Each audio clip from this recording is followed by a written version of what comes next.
और जय कृष्ण भगवान की जय। जय श्री कृष्ण भगवान की जय। जय जय श्री राधे। आप लोगों को एकादशी की कथा मैं सुनाती हूँ। आप लोग एकादशी का कथा सुनिए। और एकादशी के कथा नाम मात्र सुनने से ही सारी पाप नष्ट होता है और सारी मनोकामना पूर्ण होती है। तो आप लोगों को मैं एकादशी के कथा सुनाती हूँ। धर्मराज युधिष्ठिर बोले कि हे भगवान, आपको कोटि कोटि बारंबार प्रणाम है। आपसे निवेदन करता हूँ, आप कृपा कर चैत्र माह के शुक्ल पक्ष की एकादशी का व्रण कीजिए। श्री कृष्ण भगवान बोले, हे राजन, आप एक पुरानी कथा सुनिए जिसको राजा दिलीप से वशिष्ठ जी ने कहा था।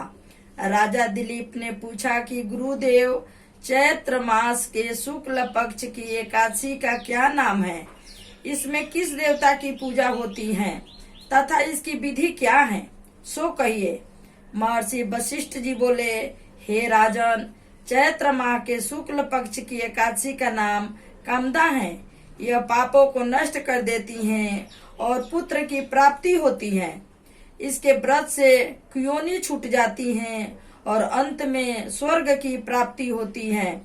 अब मैं इसका महात्मा कहता हूँ, ध्यान पूर्वक सुनो।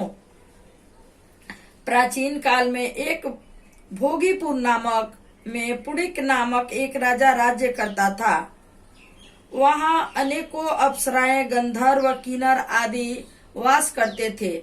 उसकी जगह ललिता और ललित नाम के दो स्त्री पुरुष अत्यंत वैभवशाली घर में निवास करते थे, विहार किया करते थे। एक समय राजा पुंडरीक गंधर्वों सहित एक सभा में क्रीड़ा कर रहे थे। उस जगह ललित गंधर्व भी उनके साथ गाना गा रहा था और उसकी प्रियतमा ललिता उस जगह नहीं थी।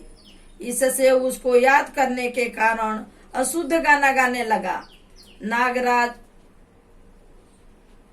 कक्रोट ने राजा पुंडरीक से उसकी चुगली खादी। इस पर राजा पुंडरीक ने ललित को श्राप दे दिया कि अरे दुष्ट, तू मेरे सामने गाता हुआ भी अपनी स्त्री का स्मरण कर रहा है। इससे तू कच्चे मांस और मनुष्यों को खाने वाला राक्षस होगा। राजा पुंडरीक ने श्राप से वह ललित गंधर्व उसी समय एक विकराल राक्षस हो गया। उसका 8 योजन का शरीर हो गया। राक्षस हो जाने पर उसको महादुख होने लगा, महान दुख मिलने लगा और अपने कर्म का फल भोगने लगा।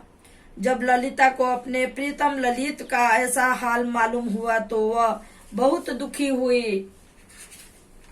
वह सदैव अपने पति के उद्धार के लिए सोचने लगी कि मैं कहाँ जाऊं और क्या करूं। एक दिन वो घूमते घूमते विंध्याचल पर्वत पर चली गई।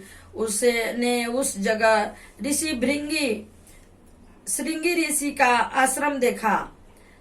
वह शीघ्र ही उस आश्रम के पास गई और उन ऋषि के सम्मुख जाकर विनय करने लगी।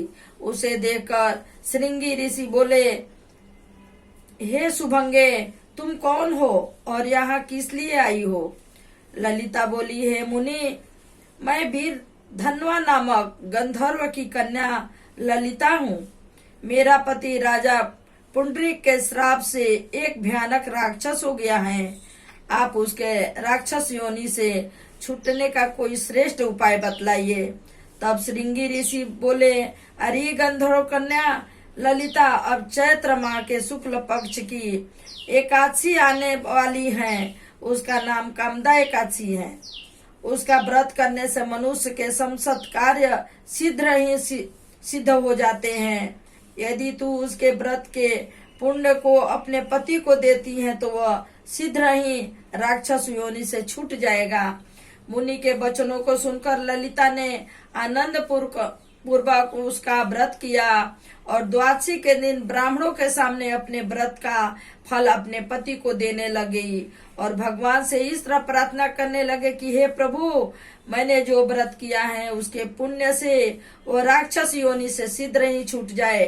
एकादशी का फल देते ही उसका पति राक्षस योनि से छूट गया और अपने पुराने स्वरूप को प्राप्त हुआ। वो पहले की भांति ललिता के साथ विहार करने लगा। कामदा एकादशी के प्रभाव से यह पहले की भांति अब अधिक सुंदर हो गए और पुष्पक विमान पर बैठकर स्वर्गलोक को चले गए। हे राजन, इस व्रत को विधि पूर्वक करने से सब पाप नष्ट हो जाते हैं। इसके व्रत से मनुष्य ब्रह्म हत्या आदि के पाप और राक्षस आदि की योनि से छूट जाते हैं। इसकी कथा व महात्म्य का पठन, महात्म्य के श्रवण और पठन से वाजपेयी यज्ञ का फल प्राप्त होता है। जय विष्णु भगवान की जय।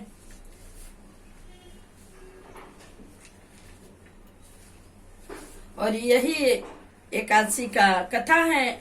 आप लोग ध्यान पूर्वक सुनिए और सभी का कष्ट और क्लेश जो भी पाप पुण्य हो और सब छिन्न हो जाएगा और भगवान का प्राप्ति का रास्ता मार्ग मिलेगा आप लोगों का। जय कृष्ण भगवान की जय। जय जय श्री राधे। जय विष्णु भगवान, जय शंकर भगवान की जय।